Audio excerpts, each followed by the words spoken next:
Bienvenue dans ce nouvel épisode de Propulse, le podcast qui décrypte les carrières en entreprise.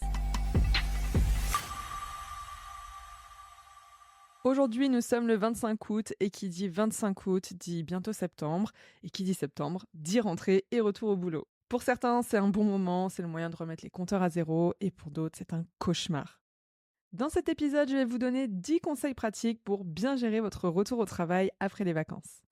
Eh bien, la première chose, c'est déjà de se remettre en mode boulot, de re-switcher un peu le mindset de vacances à travail. Il est bien possible que pendant vos vacances, vous ayez enlevé les notifications de vos applications type les mails, messagerie pro, WhatsApp pro, etc. Ou bien même que vous les ayez supprimées, comme moi je fais par exemple. Dans ce cas, pensez bien à les réactiver ou à les télécharger. Je pense que c'est également le bon moment pour se rappeler de son mot de passe qu'on a tendance à bien vite oublier, et je parle d'expérience. 2. Faites le tri dans vos emails. Alors c'est probablement la dernière chose que vous avez envie de faire, mais c'est nécessaire. Il faut supprimer les emails inutiles, organiser ceux qui restent et répondre à ceux qui nécessitent une réponse. 3. Organisez-vous. Avant de retourner au travail, prenez le temps de faire un peu un état des lieux de vos tâches et des projets en cours. Mettez à jour votre calendrier avec les échéances à venir. Priorisez vos tâches en fonction de leurs importances et urgences. Et puis, élaborez un plan d'action un peu pour les premières semaines. Alors, plan d'action, c'est un grand mot, mais essayez de définir semaine par semaine ce que vous avez à faire. Là-dessus, je peux vous recommander un outil de gestion que j'aime bien utiliser à titre perso et que j'utilise parfois au travail également. Ça s'appelle Trello. C'est un dashboard avec une vision Kanban. Alors, si ce que je viens de dire ne vous parle pas, je vous laisse aller googler.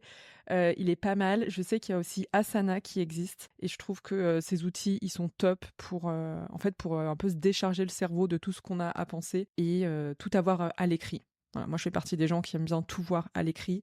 Si vous êtes pareil, n'hésitez pas à checker ces deux outils-là. Ils sont gratuits et ils fonctionnent trop bien. 4. Fixez-vous des objectifs. La rentrée, c'est un excellent moment pour fixer de nouveaux objectifs pro, que ce soit acquérir de nouvelles compétences, viser une promotion ou simplement terminer en X semaines ce projet sur lequel vous bossez depuis des mois. Avoir des objectifs clairs et mesurables, je trouve que ça peut vous aider à rester motivé et se donner le coup de boost dont on a besoin à la rentrée après avoir passé des vacances formidables. 5. Planifier des réunions individuelles. Justement, vous rentrez de vacances, je pense qu'il est important de prendre le temps de parler avec vos collègues, vos supérieurs et vos subordonnés si vous en avez, pour comprendre où est-ce qu'ils en sont déjà, en termes de projet de manière opérationnelle, mais où est-ce qu'ils en sont aussi dans leurs attentes et dans les objectifs pour l'année à venir. 6. Ça va un peu de pair avec l'élément précédent, mais c'est le réseautage. N'hésitez pas à profiter de cette nouvelle année scolaire / de travail pour établir de nouvelles relations pro, intra-entreprise ou extra-entreprise, et pour renforcer celles que vous avez déjà. Donc n'hésitez pas à participer à des événements de réseautage, soyez ouverts aux opportunités de collaboration, et puis essayez aussi de tisser des liens peut-être avec des personnes importantes de votre entreprise avec lesquelles vous n'avez pas ou peu communiqué l'année passée. 8. Préparez votre elevator pitch sur vos vacances. Un petit conseil, soyez prêt à résumer vos vacances en 30 secondes. Ça va vous éviter de vous retrouver à raconter votre voyage de 2 semaines en Thaïlande à chacun de vos collègues et de vous faire perdre, entre guillemets, du temps ou alors de radoter. Je sais que d'habitude, pour moi, les premiers collègues, je leur raconte toujours un peu ma life et tout ce qu'on a fait, puis au final, j'ai un peu la flemme. Bon voilà, en fait, si j'avais mieux réfléchi à comment je voulais pitcher mes vacances, et peut-être que ça m'aurait fait non pas gagner du temps, mais voilà, ça m'aurait évité de radoter. Et petit point là-dessus, alors ça dépend de vos collègues et de la proximité que vous avez avec eux, mais je sais pas si c'est toujours bien vu de s'étaler sur ses vacances. Tout le monde n'a pas la même chance ou en tout cas n'accorde peut-être pas la même importance aux vacances. Faire attention à ce qu'on dit, ça peut peut-être éviter des situations un peu gênantes, surtout que voilà, c'est au travail, donc restons pros. 9. Fixer des limites.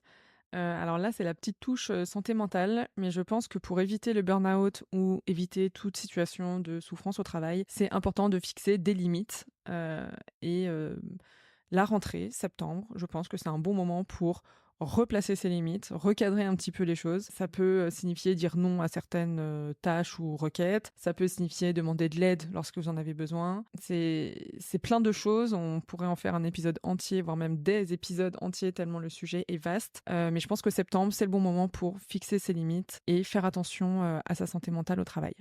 Et enfin 10, n'hésitez pas à faire un peu d'ordre sur votre bureau, faire un tri dans tous vos papiers et dans ce tiroir poubelle qu'on connaît tous. Arroser la plante que vous avez laissée au bureau pendant vos vacances. Vérifier dans le frigo si vous n'avez pas laissé des aliments un petit peu pourrir. Enfin bref, cleaner votre environnement de travail. On parle souvent d'un esprit sain dans un corps sain. Moi, je suis partisane de dire un esprit sain dans un environnement sain.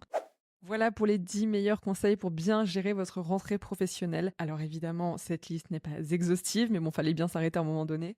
J'espère quand même que ces astuces vous seront utiles et que vous pourrez les appliquer dès votre retour au travail. En tout cas, je vous souhaite bonne chance et bon courage pour cette rentrée. Restez à l'écoute pour le prochain épisode qui sortira le 8 septembre, donc dans 2 dimanches. Ce sera le grand retour des interviews des cadres. Et j'ai très hâte parce que l'invité est absolument incroyable. Voilà, donc ne ratez pas ça. Merci de m'avoir écouté et à bientôt.